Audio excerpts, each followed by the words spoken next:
Hello, good morning ka-people. Sana ay nasa mabuti po kayong kalagayan.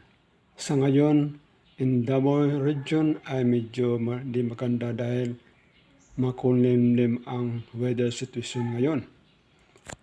So, thank you sa inyong lahat sa walang sawang support sa panood ng aking sa aking channel po na Jimmy.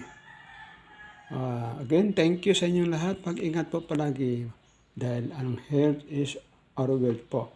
So ngayon, atin talakayin, makinig po tayo kay balita dito po sa what they call regarding po sa paspas na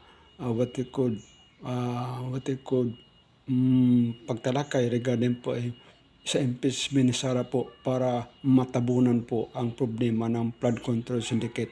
So, dito tayo, makinig tayo po dahil para marami kayong malalaman kung paano ito ginagawa. Okay?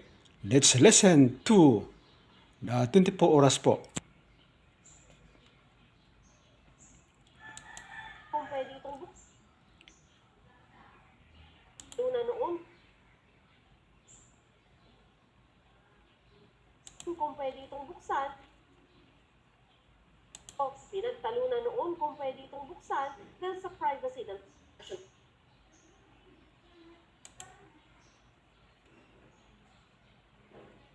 una noon kung pwede itong buksan.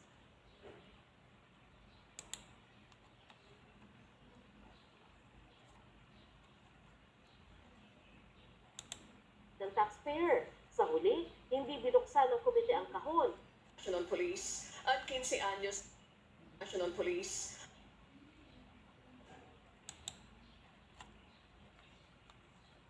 Pero pinagtalunan noon kung pwede itong buksan dahil sa privacy ng taxpayer. Sa huli, hindi binuksan ng komite ang kahon, pero kasama ito sa itineransmit ng Kamara sa Senado at kasama din sa pre-trial brief na isinumite nila. Talagang panawagan mo namin, buksan po ito.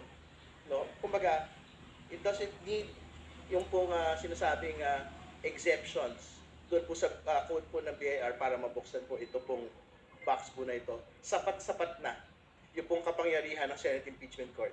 Sapat-sapat na po ang ebidensya. Bukas pa raw magsusumite ng formal na sagot ang mga abogado ng bise tungkol dito. We will give our response through an official response that we will be filing tomorrow. I will not preempt talaga po. Ang gagawin namin, we will file a comment by tomorrow. Ayon sa clerk of court, ang impeachment court ang magdedesisyon kung bubuksan o hindi ang kahon.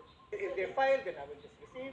But at this point, I have to again reiterate that the authority of the clerk of court is very much limited. Pero kung hindi pa pwedeng buksan ang kahon ngayon, iminungkahi ng prosecution na markahan ang selyadong kahon mismo. That is what we will insist on. That the box be marked. Kasi it's our evidence. Mahalaga po ito. Katapat po nito yung SALN ng pangalawang Pangulo from 2007 to 2024. Kasi this will provide a most complete picture of the financial profile of the Vice President. Kasi yun po yung mag-serve as a baseline. Sa pagtatapos ng pre-trial conference, susunod naman nating aabangan yung tinatawag na pre-trial order ng impeachment court. Tapos pwede pa pong sumagot dyan yung depensa at ang prosecution. Sa July 6 naman, ang pagsisimula ng trial ng bise o 11 araw na lamang po mula ngayon. Sandra Aguinaldo, nakatutok, 24 oras. Ayon kay Rupert National Police at 15 anyos